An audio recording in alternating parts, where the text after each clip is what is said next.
It lies hidden away down steep gorges on the Cumberland Plateau, a corridor that connects us to the past, to a bygone era when America was still virgin territory, controlled only by the forces of nature.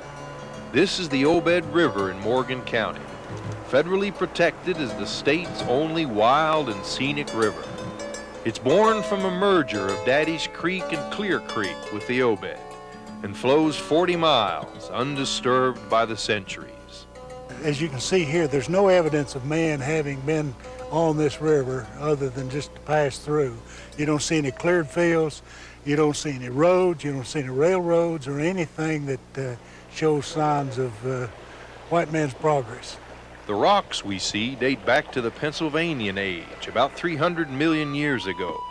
This was a time when giant club mosses and tree ferns grew in abundance here, producing the coal these mountains would become known for. Few facts have been discovered about this secluded land. Archaeologists classify the area as unknown, and much of the area's human history still lies hidden. Some of the artifacts that have been found around here indicates that it was used by the Woodland Indians from about 1000 BC to 500 AD. Many of the artifacts have been found in rock houses, natural outcroppings that provided shelter for the early Indians. What they did was go up on the tributary streams where the stream comes up close to the outcropping of rock, so that they only have a short distance to go from the stream to the rock houses, or a short distance then from the rock houses on out to the plateau into their hunting grounds.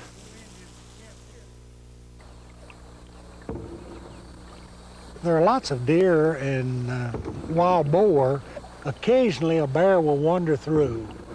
I don't know of a sighting of a mountain lion in here in a long, long time. They were here.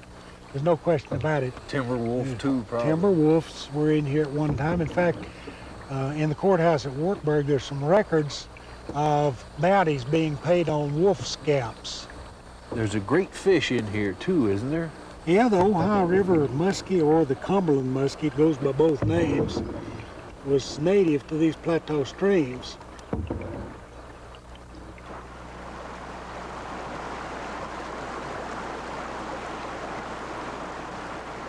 There are only a few of these sandstone gorges anywhere in the United States, particularly in the eastern part of the United States, where you have enough rainfall to have heavy forest along the gorges.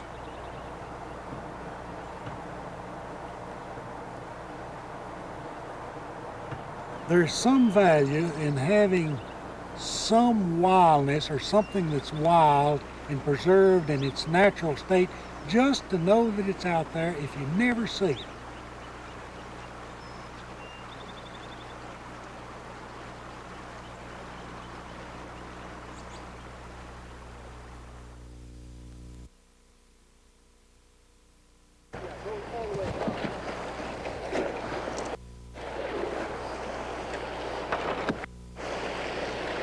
This is the Obed River in Morgan County, the only river in the state federally protected as wild and scenic. It flows for 40 miles without any evidence of roads, bridges, power lines, or railways.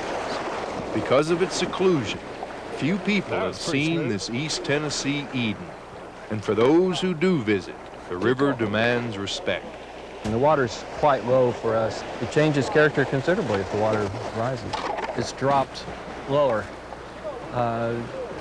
Because it's a natural flow stream, there's no dam holding any water back, and when the rain comes, it comes right down the gorge, and when it's gone, it's gone. Bill, this is fairly typical of tributary streams on the Obed-Emery system. This waterfall represents the break from the upland part of the stream down into the gorge. We really think of this thing as a river system rather than taking a little section right out of the middle and yanking out and saying, here's a wild and scenic river system. How did Big Rock get there? That rock, Bill, was washed up here in 1929 during a tremendous flood that we had on the Cumberland Plateau. And I've seen water at least halfway up that from the water level now to the top when we have really big floods, just pounding and beating that thing, and it's never given a bit.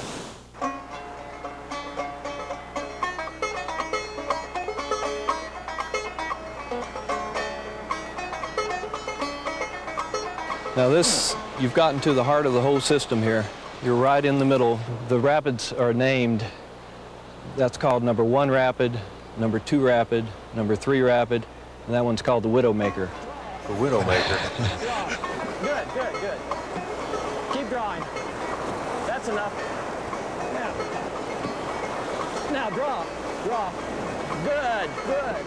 The land around the Obed Gorge was cleared of Indian title in 1805, and soon after settlers moved in. But according to legend, they were as hard to control as the river. One old fellow used to tell a story, said it ain't much for farming, but it's pretty good to hide out in. Everywhere there was timber, and soon logging became the means of survival. But around the gorges of the Obed, the river struck back with a vengeance. The 1929 flood swept out the bridges, practically all of them.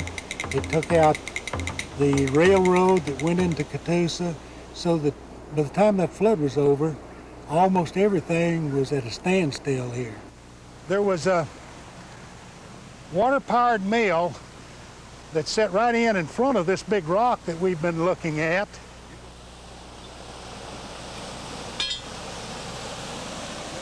Back iron peg back there to help anchor that thing down. But one thing about these streams, they're not very forgiving of man's activities on them. You don't see many water mills or anything else left.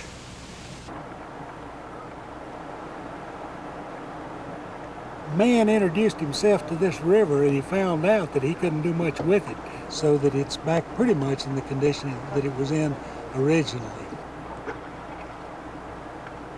Nature heals her own, they say.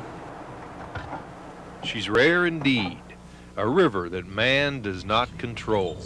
The essence of nature, still, running free and wild.